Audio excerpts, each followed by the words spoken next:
Hello বন্ধুরা, সকলকে স্বাগত জানাই আমার চ্যানেল দ্য ডিভাইন ট্যারোতে। সবাই কেমন আছেন? হ্যাপি থাকবেন, পজিটিভ থাকবেন। জেন্ডার স্পেসিফিক রিডিং এটা একদম নয়। আমার ভিউয়ার্স মেল অথবা ফিমেল যে কেউ হতে পারে। টাইমলেস কালেকটিভ এনার্জি পিক করা হয় বলে সবসময় সব কথা কিন্তু আপনার সাথে রেজোনেট নাও করতে পারে। টাইমলেস হওয়ার জন্য আপনার সামনে যখন রিডিংটা আসবে, আপনি এখান থেকে কোনো না কোনো গাইডেন্স কিন্তু পেয়ে যাবেন। All to take sign based reading, কয়েকটা রাশি সিগনিফিকেন্ট থাকে বলে আমি সেগুলোকে মেনশন করে দিই। সর্বোপরি হচ্ছে রিডিংয়ের এনার্জি যদি আপনার সাথে ম্যাচ হয়ে যায়, তাহলে কিন্তু পুরো রিডিংটাই আপনার আজকে দেখে নেওয়ার চেষ্টা করব। আপনার পার্টনারের ডিপ ডাউন থটটা কি আপনাকে নিয়ে, আপনার কারেন্ট এনার্জি, ডিভাইনের কোনো গাইডেন্স থাকলে সেটাও দেখে নেওয়ার চেষ্টা করব। পজিটিভ থাকবেন, রিলেশনশিপের হ্যাপি মোমেন্টস ভাবতে পারেন, পার্টনারের নামটা ভাবতে পারেন, তার ছবিটাও ভাবতে পারেন। ডিভাইন গাইড করবেন। আমার ভিউয়ার যার কথা ভেবেই রিডিংটা দেখছেন, তার ডিপ ডাউন থটটা কী। King of Wands, Four of Wands, Five of Cups,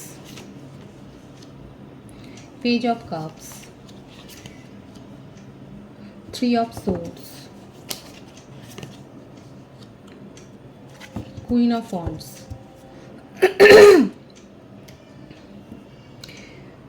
মেষসিংহ ধনু রাশির এনার্জি বেশি দেখা যাচ্ছে। কর্কট বৃশ্চিক মীন রাশি এসছে, মিথুন তুলা কুম্ভ রাশি এসছে। মেষসিংহ ধনু রাশি বেশি দেখা যাচ্ছে। যে নাম্বারগুলো বেশি ইম্পর্টেন্ট আছে সেটা হচ্ছে 4, 5, 3, সিনক্রনিসিটি আছে, 1ও এসছে। এছাড়া 14, 23, 22, 2, 28, 10, 12, 30 এই নাম্বারগুলো বেশি দেখা যাচ্ছে। ভাইস ভার্সা হতে পারে, এগুলো আপনারও হতে পারে। আর যে বার্থ মান্থ দেখা যাচ্ছে সেটা হচ্ছে এপ্রিল, মে, মার্চ, অক্টোবর, নভেম্বর, আগস্ট, এই মাসগুলো বেশি দেখা যাচ্ছে। এখানে দেখা যাচ্ছে আপনি এমন একজনের সাথে রিলেশনশিপে আছেন যার বিয়ে হয়তো ভেঙে গেছে কিংবা এঙ্গেজমেন্ট ভেঙে গেছে, সেটা দেখা যাচ্ছে। এবং তার হার্টব্রেক সিচুয়েশান ছিল, তিনি ভীষণ লো এনার্জিতে ছিলেন। তারপরে দেখা যাচ্ছে যে আপনি তার জীবনে এসছেন এবং আপনার সাথে বন্ধুত্বমূলক সম্পর্ক দিয়েই রিলেশনশিপ শুরু হয়েছিল, কিন্তু আস্তে আস্তে করে এই সম্পর্কটা গাঢ় হয়। আপনার পার্টনারে কিন্তু অতীতে উনি যে খুব ডিপ্রেসড এনার্জিতে ছিলেন সেটাই কিন্তু দেখা যাচ্ছে, কারণ তার এঙ্গেজমেন্ট বা বিয়ে ভেস্তে গিয়েছিল। সেটা যে হয়নি, হতেও সেটা কিন্তু দেখা যাচ্ছে। এনার্জিতে উনি খুব লো ছিলেন, জীবন কাটাতে হয় এরকমভাবে উনি কাটাচ্ছিলেন, সেইভাবে গতানুগতিকতায় নিজের জীবনযাত্রা উনি প্রবাহ করছিলেন। মোস্ট প্রবাবলি আপনারা অফিস কলিগ হতে পারেন, এটা দেখা যাচ্ছে। কিংবা আপনাদের রিলেশনশিপ হয়তো অনলাইনে বা লং ডিস্টেন্স রিলেশনশিপ, অনলাইন ফ্রেন্ডশিপে তৈরি হয়েছে, সোশ্যাল মিডিয়াতে হয়তো গড়ে উঠেছে আপনাদের সম্পর্ক। উনি আপনাকে নিজের মনের কথা কিন্তু বলেছে। এমনিতে কিন্তু উনি ভীষণ প্রাণোচ্ছল স্বভাবের, সকলের সাথে মিশতে জানেন, সকলের মন জয় করতে জানেন, সুমধুর বক্তা দেখা যাচ্ছে। জেন্ডার স্পেসিফিক রিডিং নয়, মেল অথবা ফিমেল যে কেউ হতে পারে। উনি নিজেকে স্মার্ট লুক দেখাতে পছন্দ করেন, খুব একটা এজ ডিফারেন্সও আপনাদের মধ্যে নেই। এই ঘটনাটাতে উনি কিন্তু অনেক আঘাত পেয়েছেন, সেটাও দেখা যাচ্ছে। আর থার্ড পার্টি সিচুয়েশান এখানে কিন্তু এটাই যে ওনার বিয়েটা হতে হয়নি, সেখানে কিন্তু কোনো না কোনো কারণে সেই বিয়েটা কিন্তু ভেঙে গেছে। এবং এই ব্যাপারটাতে ওনাকে অনেক সমালোচনা শুনতে হয়েছে, অনেকের কথাও শুনতে হয়েছে, পরিবার ফ্যামিলির অনেক কথা শুনতে হয়েছে, যে কথাগুলো ওনার ওপর একটা এফেক্টও ফেলেছে। এবং উনি মনে মনে ভীষণ বিপর্যস্ত হয়ে গেছিলেন। হয়তো উনি কাউন্সেলিংও করাচ্ছিলেন, কী করবেন সেটা বুঝতে পারছিলেন না। সেই সময়, সেই মুহূর্তে হয়তো আপনার সাথে পরিচিতি হয় এবং উনি কিন্তু নিজেকে এক্সপ্রেস করেছেন। আপনার পার্টনারের যে একটা হার্টব্রেক সিচুয়েশান হয়েছে সেটা দেখা যাচ্ছে। যদি বিয়ের কথাবার্তা ভেঙেও যায় সেইভাবে, কিংবা সেটা যদি নাও হয়, তাহলেও দেখা যাচ্ছে ওনার এক্স রিলেশনশিপ থেকে উনি কিন্তু যথেষ্ট আঘাত পেয়েছেন। আপনার পার্টনার কিন্তু স্বাধীনচেতা মানুষ, তার মনের মধ্যে এত বেশি দেখা যাচ্ছে না যে প্যাচ রয়েছে। উনি কিন্তু সোজা সরলভাবেই নিজের বক্তব্যকে এক্সপ্রেস করেন, সবটা যেখানে যেরকম বলার সেভাবেই বলেন। এই ঘটনাতে উনি যথেষ্ট বিপর্যস্ত হয়েছিলেন বলেই এখন নিজের ইমোশনকে অনেক কন্ট্রোল করছেন। হয়তো ওনার মনে হচ্ছে যে ওনার এইরকম একটা যে ওনার প্রাণোচ্ছল একটা স্বভাব ছিল, সকলের সাথে মিশতে জানতেন, খুব আমোদে টাইপের ছিলেন, কথাবার্তা অনেক প্রাণোচ্ছল ছিল, কিন্তু ওনার এখন মনে হচ্ছে যে ওনার এই স্বভাবের জন্যই হয়তো ওনার এক্সও হয়তো ছেড়ে চলে গেছে, কিংবা যদি বিয়ের কথাবার্তা আমি যেটা বলেছিলাম যে বিয়ের ব্যাপারটা হয়তো ভেঙে গেছে, সেখান থেকে উনি হয়তো ওনার মনে হচ্ছে যে ওনার এই স্বভাবটাই হয়তো তার জন্য দায়ী। এই ব্যাপারটা আপনার সাথে এক্সপ্রেস করেছেন বা আপনার সাথে আলোচনা করেছেন, সেটা কিন্তু দেখা যাচ্ছে আপনার পার্টনারের কিন্তু আপনার পার্টনার কিন্তু এই সিচুয়েশনের মধ্য দিয়ে গেছেন। এটা কিন্তু দেখা যাচ্ছে না যে উনি চিট করেছেন, এখানে কিন্তু দেখা যাচ্ছে পরিস্থিতি এরকম হয়েছে যে ওনার এক্সও যদি কেউ থাকে সেখানে তিনিও চলে গেছেন, বা যদি বিয়ের কথাবার্তা হয়েও ভেঙে যায় তাহলে কিন্তু সেটাও দেখা যাচ্ছে। এবং আপনি ওনাকে যথেষ্ট যে কেয়ার করেছেন, আপনি কি যে ওনাকে মেন্টাল সাপোর্ট করেছেন, সেটাই কিন্তু দেখা যাচ্ছে।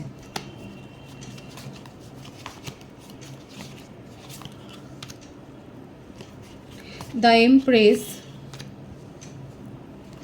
Ace of Swords, Justice, Temperance, Four of Swords। কিন্তু আমার বন্ধুরা, মুশকিলটা হলো এটাই যে এখন আপনাদের মধ্যে সেপারেশন আছে, এবং সেপারেশনের মূল কারণটাই হচ্ছে থার্ড পার্টি সিচুয়েশান। দেখুন, কারো কারো ক্ষেত্রে হতে পারে যে ওনার বিয়ে ভেঙে গিয়েছিল বা এঙ্গেজমেন্ট ভেঙে গিয়েছিল, তারপরে আপনার সাথে রিলেশনশিপে এসছে। আর কারো কারো ক্ষেত্রে দেখা যাচ্ছে তার এক্স তাকে ছেড়ে চলে গিয়েছিল, এখন দেখা যাচ্ছে সেই এক্সে কিন্তু ফিরে আসছে, এবং যেখানে এঙ্গেজমেন্ট তার ভেঙে গিয়েছিল সেই এঙ্গেজমেন্টের তার সাথে কিন্তু সে আবার ফিরে আসতে চাইছে তার জীবনে। উনি ক্ল্যারিটি চাইছেন, উনি ক্ল্যারিটি দেবেন বলে সেটাই দেখা যাচ্ছে। আপনার পার্টনার এখন এইসব সিচুয়েশনে বড্ড বেশি ফেঁসে গেছেন, উনি আপনার সাথে রিলেশনশিপটা মেনটেন করতে পারছেন না। এই ব্যাপারগুলো ওনার জীবনের যে স্বাভাবিক ছন্দ সেটাকে একেবারেই নষ্ট করে ফেলেছে, নষ্ট করে দিয়েছে। উনি ঘটনা পরম্পরাতে যথেষ্ট আঘাত পেয়েছে, এবং আপাতত নিজের হিলিংয়ের ওপর ফোকাস রয়েছেন, কী করে কোথায় গেলে মনে শান্তি পাবেন সেটা ভাবছেন, ঈশ্বরের কাছে যাচ্ছেন, ম্যানিফেস্ট করছেন, প্রার্থনা করছেন।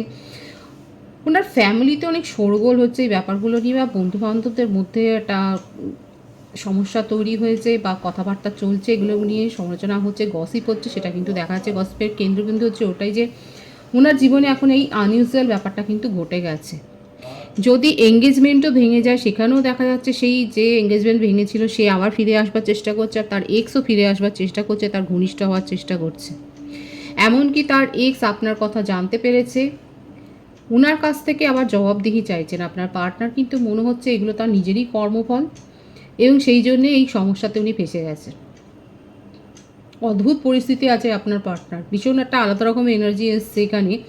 যাদের রিডিং হচ্ছে সেখানে দেখা যাচ্ছে আপনার পার্টনার কিন্তু এইভাবে ফেঁসে গিয়ে বিব্রত হয়ে আছেন। আপাতত ওনার মনে হচ্ছে এগুলো তার নিজেরই করা কর্মফল, আর যেখান থেকে উনি বেরোতে পারছেন না। আর আপনার সাথে রিলেশনশিপে গিয়ে ওনার মনের শান্তি ফিরে এসেছিল। এই যে টেম্পারেন্সের কার্ডটাই হচ্ছে যে আপনার সাথে রিলেশনশিপে গিয়ে ওনার মনের শান্তিটা ফিরে এসেছিল, নিজেকে হিল করতে পারছিলেন, কিন্তু আবার করে তার জীবনটা যেন তছনছ হয়ে গেল। তার এক্সও ফিরে আসতে চাইছে, এক্স আবার ঝগড়া করছে। উনি কার সাথে রিলেশনশিপে গেছেন, এক্স আপনার নারী নক্ষত্র জানার চেষ্টা করছে। এদিকে যদি এঙ্গেজমেন্ট ভেঙে যায়, সেই এঙ্গেজমেন্ট যে ভেঙেছিলেন সেও কিন্তু ফিরে আসতে চাইছে তার কাছে। এই সিচুয়েশান নিয়ে উনি কিন্তু একেবারেই ফেঁসে আছে, একটা ট্রায়াঙ্গেল পরিস্থিতি। আপনার পার্টনারে কিন্তু দেখা যাচ্ছে একদিকে আপনি রয়েছেন, আর একদিকে কিন্তু এই পরিস্থিতিটা তৈরি হয়েছে। তার জীবনে অতীতে চলে যাওয়া সম্পর্কগুলো আবার ফিরে আসতে চাইছে, যেটা উনি মোটেও মেনে নিতে পারছেন না। এই জন্য কোথাও না কোথাও উনি নিজেকে দায়ী করছেন। ওনার মনে হচ্ছে উনি আপনার সাথে চিট করছেন, এবং যার ফলে ভাবতে ভাবতে দেখা যাচ্ছে ওনার হয়তো শরীরটাও খারাপ হয়ে যাচ্ছে, উনি ডিপ্রেশনে চলে যাচ্ছেন। কোথাও না কোথাও ওনার মনে হচ্ছে যে যার কাছে গিয়ে উনি ভালো ফিল করছিলেন, সেই গুড ফিলিংসটা ওনার জীবন থেকে যেন হারিয়ে যাবে। উনি আপনাকে জাস্টিস দিতে চান, ম্যানিফেস্ট করছেন ঈশ্বরের কাছে, কিন্তু কিভাবে কি উপায়ে আপনিকে সব কথা এক্সপ্রেস করবেন, কি করে বোঝাবেন সেটাই বুঝতে পারছেন না। আপনাকে ক্ল্যারিটি দিতে চাইছেন, আপনার সঙ্গে এই রিলেশনশিপটা গড়ে উনি হ্যাপি হয়েছেন। আর এখানে যে বাধাগুলো আছে সেইগুলোকে উড়িয়ে দিতে চাইছেন, সরিয়ে দিতে চাইছেন, সেটাও উনি এখন পারছেন না। উনি দেখা যাচ্ছে যথেষ্ট বিব্রত হয়ে রয়েছেন, যে কী করবেন বুঝে উঠতে পারছেন। আমি এখানে দেখে নেওয়ার চেষ্টা করব যে এক্স রিলেশনশিপের যে থার্ড পার্টি ফিরে আসতে চাইছে, সে কি আপনাদের রিলেশনশিপ থেকে সরে যাবে। 5 অফ সোর্স, দ্য হাইরোফেন্ট, 555 এখানে কিন্তু অনেকে দেখছেন। 555 এনার্জি কিন্তু এসছে, অ্যাঞ্জেলিক মিনিং আছে, এটা দেখে নেবেন আপনারা। আপনাদের জীবনে একটা পরিবর্তন হবে, সম্পর্কে পরিবর্তন হবে, সেটা কিন্তু দেখা যাচ্ছে। দেখুন, থার্ড পার্টি তো সরে যাবেই না, উল্টে সে কম্পিটিশনে নেমে গেছে আপনার সাথে। আপনার পার্টনারকে রীতিমতো বোঝাচ্ছে যে তার মধ্যে কোনো কিছুর অভাব নেই, কোনো কিছু কম নেই। উনি আপনার থেকে অনেক বেশি এগিয়ে, উনি আপনার থেকে অনেক বেশি কেয়ার করতে জানেন, উনি অনেক বেশি ইনভলভড, উনি আপনার পার্টনারকে অনেক বেশি জানেন। আপনার পার্টনারকে রীতিমতো উনি থ্রেট করছেন, বিয়ের জন্য চাপ দিতে চাইছেন। আপনার পার্টনার কিন্তু এইসবগুলোকে নিয়ে যথেষ্ট ভেঙে পড়েছে, কি করবেন বুঝে উঠতে পারছে না। ওনার মন কিন্তু আপনাকে চাইছে, আপনার সাথে রিলেশনশিপে সাকসেস চাইছে। এদিকে দেখুন, এখানে কিন্তু দ্য হেরোফেন্টের কার্ডও এসছে, এখানে কিন্তু বিয়ের কার্ডও এসে গেছে, 4 অফ ওয়ান্ডসের। আপনাদের এই সম্পর্কটা হায়ার সোলমেট কানেকশন থাকতে পারে, স্পিরিচুয়াল কানেকশানে আপনারা রয়েছেন, সেটা থাকতে পারে। আপনার পার্টনার আপনাকে নিয়ে সাকসেস চান। এখানে কিন্তু আমি দুটো পরিস্থিতি বলেছিলাম, যে হয় হতে পারে যে উনার এঙ্গেজমেন্ট ভেঙে গিয়েছিল, বিয়েটা হতে হতেই ভেঙে গিয়েছিল। দেখুন, সেই কার্ডটাই কিন্তু ক্ল্যারিফাই হচ্ছে, যার সাথে ভেঙে গিয়েছিল সে আবার ফিরে আসতে চাইছে। আর যদি সে সিচুয়েশান না থাকে, তার এক্স আবার ফিরে আসতে চাইছে এবং রীতিমতো আপনার পার্টনারকে থ্রেট করছে। উনি কিছুতেই আপনার সাথে রিলেশনশিপটাকে গড়ে উঠতে দেবেন না। তার থার্ড পার্টি সেটাই দেখা যায়, তাকে ধমকি দিচ্ছে, ওনাকে চাপ দিচ্ছেন ওনাকে কমিটমেন্ট দেওয়ার জন্য। আর আপনার পার্টনার ভয় রয়েছে যে এই রিলেশনশিপে উনি আর ফিরে যেতে চান না, যেটা উনি ফেলে এসছেন সেই রিলেশনশিপে ফিরে যেতে চান না। উনি আপনার সাথে সাকসেস চান, আপনাকে কমিটমেন্ট দিতে চান। ওনার মনে আপনাকে নিয়ে ফিলিংস হয়েছে। এখানে মিসআন্ডারস্ট্যান্ডিং পুরোপুরি তৈরি হয়ে গেছে, সেটাই দেখা যাচ্ছে। খুব অদ্ভুত সিচুয়েশন, আপনার পার্সন ট্রায়াঙ্গেলে ফেসে গেছেন আর আপনাকে সাকসেস দিতে চান। ওনার মনে আপনাকে নিয়ে এখন ফিলিংস ভরপুর রয়েছে, অথচ আপনি এখানে মিসআন্ডারস্ট্যান্ড করেছেন, আপনি নিজের জায়গাটা ছেড়ে দিয়েছেন। আপনি বলে আপনার মনোভাবে সেটাই হয়তো দেখা যাচ্ছে যে আপনি এখন এই সিচুয়েশনে কোনো কম্পিটিশনে যেতেই চান না, অথচ আপনার পার্টনারের মনে আপনাকে নিয়েই ইমোশন আছে, আপনাকে নিয়েই ভেবে যাচ্ছে, আপনার সাথেই কিন্তু এগিয়ে যেতে চান, আপনাকে নিয়েই লং টার্ম ফিউচারের কথা ভাবছেন। কারণ এই সম্পর্কতে পাস্ট সম্পর্কতে উনি হ্যাপি ছিলেন না। ওনার নেক্সট অ্যাকশন কী হবে, ডিভাইন গাইড করবেন। ওনার নেক্সট অ্যাকশন কী হবে। আপনার ব্যবহার নিয়ে উনি চিন্তান্বিত, উনি আপনাকে আশ্বস্ত করতে চাইছেন যে যা ভুল ত্রুটি হয়েছে সেগুলো উনি শুধরে নেবেন। দেখুন, এসেই গেল কাটা, উনি আপনার সাথে নিউ বিগিনিং করতে চান। ওনার প্রত্যেকটা রাশি কিন্তু এসে গেছে। আপনি কি সিদ্ধান্ত নেবেন সেটাকে নিয়ে উনি অনেক বেশি সমস্যায় পড়ে গেছে। উনি আপনাকে আশ্বস্ত করার চেষ্টা করছেন যে উনার তরফ থেকে যা কিছু করার দরকার উনি সেগুলো এফোর্ট দেবেন, সেগুলো করবেন, আপনার সাথে নিউ বিগিনিং করতে চান। এটাই ওনার কাতর অনুরোধ যে আপনি ওনার কথাটাও শুনুন। আপনাকে উনি বলছেন ওনাকে একটা সুযোগ দিতে। আপনার পার্টনার কিন্তু এই কথাটাই আপনাকে বলছে যে একটা সুযোগ আপনার কাছ থেকে উনি চায়, আপনার সাথে নিউ বিগিনিং করতে চান। এই সমস্ত সমস্যাগুলোকে উনি দূর করে দেবেন, যা কিছু হয়েছে সব দূর করে দেবে। আপনাকে নিয়ে কিন্তু উনি লং টার্ম ফিউচারের স্বপ্ন দেখেন, আপনাকে নিয়ে এগিয়ে যেতে চান, আপনার কাছে সুযোগ পেতে চাইছেন, আপনার সাথে নিউ বিগিনিং করতে চাইছেন, আপনাকে মেসেজ দিতে চাইছেন। এই রিডিং দেখার 10 ঘন্টার মধ্যে বা একদিনের মধ্যে কিন্তু এনার্জিটা কাজ করবে। যারা নো কন্ট্যাক্ট সিচুয়েশানে আছেন, আপনার পার্সন কিন্তু আপনাকে নিয়ে এতটাই বেশি ইমোশনাল ফিলিংসে রয়েছে, উনি কিন্তু আপনার সাথে কমিউনিকেশানে আসবেন। অনেকে কমিউনিকেশান রিসিভও করে ফেলেছেন, সেটাই দেখা যাচ্ছে। উনি আপনাকে সব কথাটাই বলবেন পরিষ্কার করে। আপনার এনার্জিটা দেখে নেওয়ার চেষ্টা করব। ডিভাইন গাইড করবেন আমার ভিউয়ার্সের কারেন্ট এনার্জি কি। কিং অফ কাপস, আপনি নিজের পাওয়ারে রয়েছেন। আপনি নিজের পাওয়ারে রয়েছেন এবং দ্য ডেভিল ভীষণ রেগে আছেন। নিউ বিগিনিং তো আপনিও চান, কিন্তু এইভাবে নয়। আপনি সমস্যার সমাধান চাইছেন, আপনি পার্টনারকে অনেক স্পাই করছেন, গোয়েন্দাগিরি করছেন, সেটাই দেখা যাচ্ছে। আপনার মধ্যে রাগ অনেক বেশি, এটাই আপনার একটা টক্সিসিটি দেখা যাচ্ছে। আমার যে ভিউয়ার্স, প্রত্যেকটা কার্ডে দেখা যাচ্ছে রাগ বেশি আছে, আর পার্টনারকে নিয়ে অনেক জেলাসি, তাকে কন্ট্রোলও করেছেন, অবসেশনও রয়েছে। আপনিও ওনাকে নিয়েই স্বপ্ন দেখেন, এটা তো আমি বলছি হায়ার সোলমেট কানেকশান হতে পারে বেশিরভাগের ক্ষেত্রে। ওনার যে স্বপ্ন আছে আপনারও সেই স্বপ্ন আছে, আপনি স্টক করছেন ওনাকে, গোয়েন্দাগিরি করছেন, স্পাই করছেন যে অ্যাকচুয়ালি উনি কী চাইছে, তারপরে আপনি নিজের মনের ভাব প্রকাশ করবেন। ততক্ষণ অবধি নিজের ইমোশনকে হোল্ড করছেন আপনার পার্টনার কী করে সেটা দেখার জন্য, কিন্তু নিউ বিগিনিং করার ইচ্ছে তো আপনারও রয়েছে। এখন হচ্ছে সেটাই, মিয়া বিবি রাজি তো কেয়া করেগা কাজি, সেই অবস্থার ব্যাপার। থার্ড পার্টি রিলিজ হবে কি আপনাদের সিচুয়েশান থেকে? থার্ড পার্টি কি রিলিজ হবে? কারণ আপনার পার্টনারও আপনার সাথে নিউ বিগিনিং করতে চান, আর আপনিও সেটাই চান। থার্ড পার্টি এখানে কি করবে সেটা বুঝতে পারছে না। হ্যাঁ, থার্ড পার্টির রিলিজ এখানে হয়ে যাবে, কারণ আপনাদের নিজেদের মধ্যে মনের টানটা এত বেশি যে এখানে থার্ড পার্টি কিছু করতে পারবে না। যতই থ্রেড দিক বা যাই হোক, ওনার সাথে আবার দূরত্ব হয়ে যাবে। উনি নিজের জায়গাটা আপনার পার্টনারের জীবনে ফিরে না পেয়ে উনি কিন্তু চলে যাচ্ছেন, সেটাই দেখা যাচ্ছে। কার্মিক রিলিজ যে হয়ে যাবে সেটাই কিন্তু দেখা যাচ্ছে।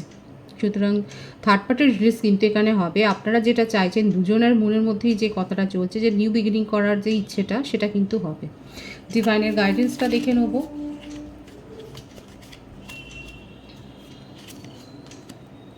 বিউটিফুল এসছে ডিভাইনের গাইডেন্স। হোপফুল থাকুন, ম্যানিফেস্ট করুন, যেটা চাইছেন সেটা কিন্তু হবে। দেখুন ভীষণ সুন্দর কার্ড এসছে ফ্যামিলি করার। প্রথম থেকেই বিয়ের এনার্জিতে ভরা এই রিডিংটা। থার্ড পার্টিও রিলিজ হয়ে যাচ্ছে। সে আপনার পার্টনারের জীবনে প্রভাব বিস্তার করতে চেয়েছিলেন, কিন্তু সেটা পারবেন না, কারণ ওনার মনে আপনাকে নিয়ে ফিলিংস আছে, আপনার মনেও তাই আছে। 111 এখানে অনেকে দেখছেন, এটা কিন্তু টুইন ফ্লেম কানেকশানকেই বেশি ইঙ্গিত করছে। নিউ বিগিনিং হবে, ডিভাইনে সেটাই বলছেন। প্রপারলি ম্যানিফেস্ট করুন, হোপফুল হয়ে থাকুন, নেগেটিভ ফিলিংসে যাবেন না, যেটা চাইছেন সেটাই কিন্তু হয়। ভীষণ পজিটিভ আছে এনার্জিটাকে ক্লেম করবেন, ঈশ্বরকে গ্র্যাটিটিউড শো করবেন। রিডিংয়ের এনার্জি আপনার সাথে ম্যাচ হলে রিডিংটা লাইক করে এনার্জিটা অবশ্যই এক্সচেঞ্জ করে নেবেন, যেটা ভীষণভাবে জরুরি। নতুন ভিউয়ার্সকে জানাই আমার চ্যানেলে অনেক অনেক স্বাগত এবং শুভেচ্ছা। যারা রয়েছেন তাদেরকে অনেক ভালোবাসা। নিজেদের ইচ্ছের কথা, নিজেদের ডিজায়ারের কথা কমেন্ট সেকশানে অবশ্যই লিখবে, আমি কিন্তু কমেন্টস পড়ি। রিডিংটা একটু শেয়ার করে দেবেন, চ্যানেলটা সাবস্ক্রাইব করে দেবেন, আর সবাই ভীষণ ভীষণ ভালো থাকবেন।